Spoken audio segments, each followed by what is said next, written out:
So I read Killers of a Certain Age by Deanna Raybourn. This is about four women who worked together for many years as assassins, and as a result, they became very good friends as well.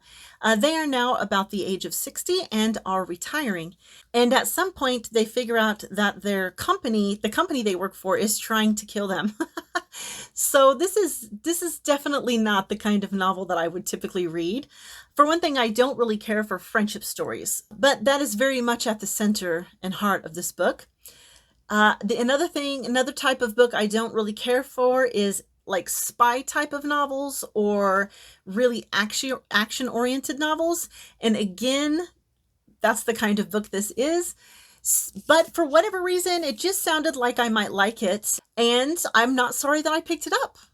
It still is not the kind of novel I would want to read again, but I did enjoy it for what it was, and I do have some really positive things to say about it, even though I did have a couple of issues. The first thing that I noticed about this book was there were some places where I thought the author might be going for a bit of a noir or like the old-fashioned hard-boiled detective type of style. I really got that feeling in a couple of scenes. One of them I absolutely really loved, and so I want to read that to you. So what's happening in this scene is the company they worked for has paid for them all to go on a cruise, and they are boarding the ship, and it's called the Amphitrite. Trouble has smelled like a lot of things in my life. A job gone wrong, a one-way street I never should have turned down, a man in faded Levi's with a smile that broke my heart half a dozen times and loved it back together again. On the Amphitrite, it smelled like gardenias and money. The boat was a beauty, the latest luxury offering from a company that specialized in mini liners. I really had the sort of flashback to these old-fashioned detective novels where some man, private detective, is walking down an alleyway having all these sort of cynical or regretful type of thoughts about life. That was the feeling that I got from that scene, and I absolutely loved that. I thought it was a very feminine way of doing that. There's one other scene where she does a similar kind of thing that I want to share with you as well. So in this scene, the ladies have discovered that their company is trying to kill them, and Billy is taking them all to her place in New Orleans. "What now?" Mary Alice asked, shouldering her bag. "We walk," I said, pointing towards the quarter. If I'd been on my own, I'd have taken a precautionary lap around the block, but Helen was drooping again, and Natalie was barely on her feet. Going without good sleep for 24 hours is easy when you're 20. It's a bitch when you're 60. I felt every minute of that lost night as we trudged down Ursuline's. It was as quiet a block as you could find in the French Quarter. No drunks stumbled down the uneven sidewalks, no vomit pooled in the gutter. It was almost serene. We stopped in front of a nondescript gate fitted with a keypad.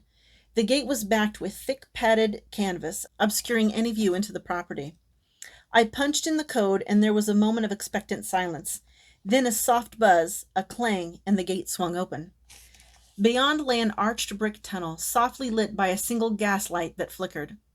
Something scuttled around the shadows on the damp ground. "What was that?" Natalie asked, peering into the gloom. "Probably a rat," I told her cheerfully. I slammed the gate closed behind them, making sure it locked. "Welcome to my place." The tunnel led into a courtyard bordered by 4 brick buildings, each one more decrepit than the last. The facades, linked by galleries and staircases, leaned against each other for support like elderly women having one last gossip. 3 women stood, turning slowly as they took it in. An overgrown tea olive reared up in the corner between stacks of crumbling bricks.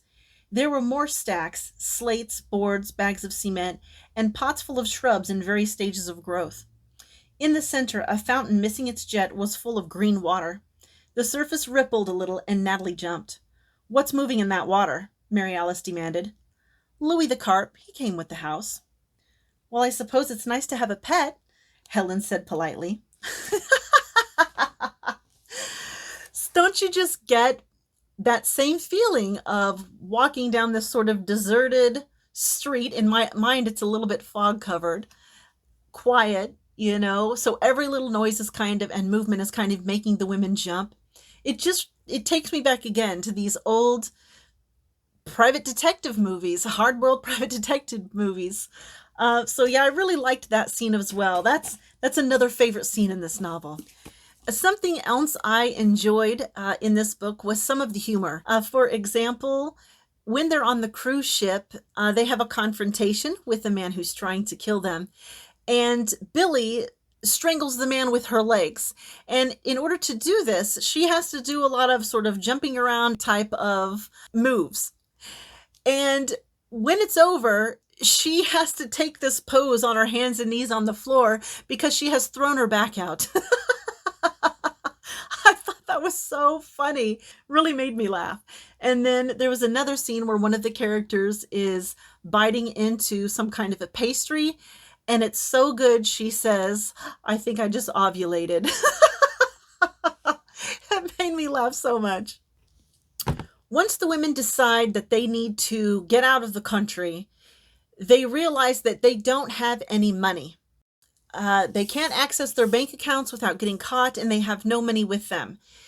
But somehow, with no explanation, they are still able to fly to Europe, buy supplies while they're there, including items for disguises and somehow weaponry.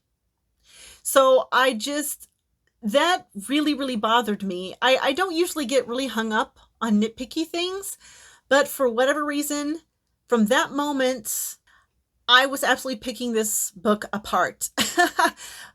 There were a few places where there was a lot of unnecessary text.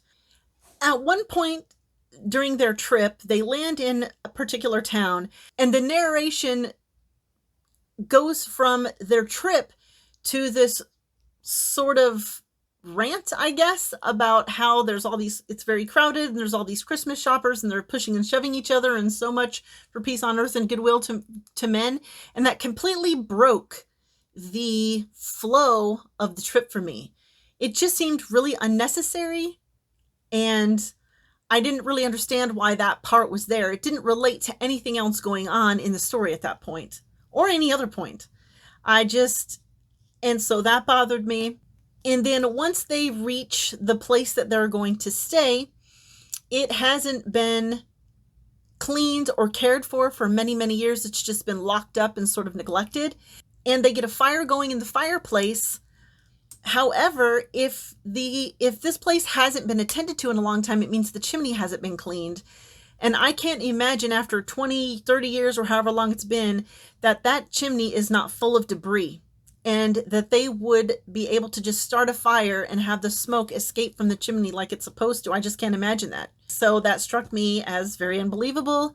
And then they've been here for a little bit. I believe they're even eating some food.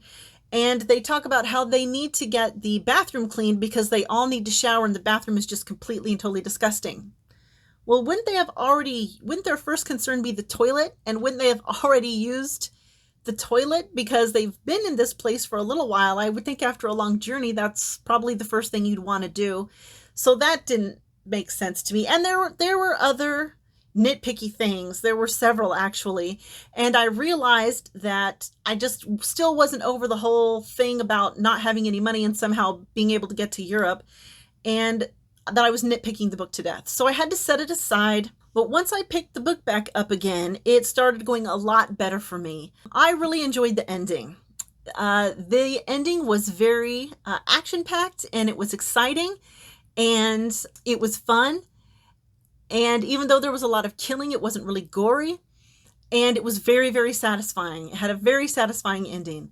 So the ending I really enjoyed. So overall, I did like the book, but like I said, I ended up having like a few problems with it. But I think mostly it was because I sort of got hung up on that whole not having money thing.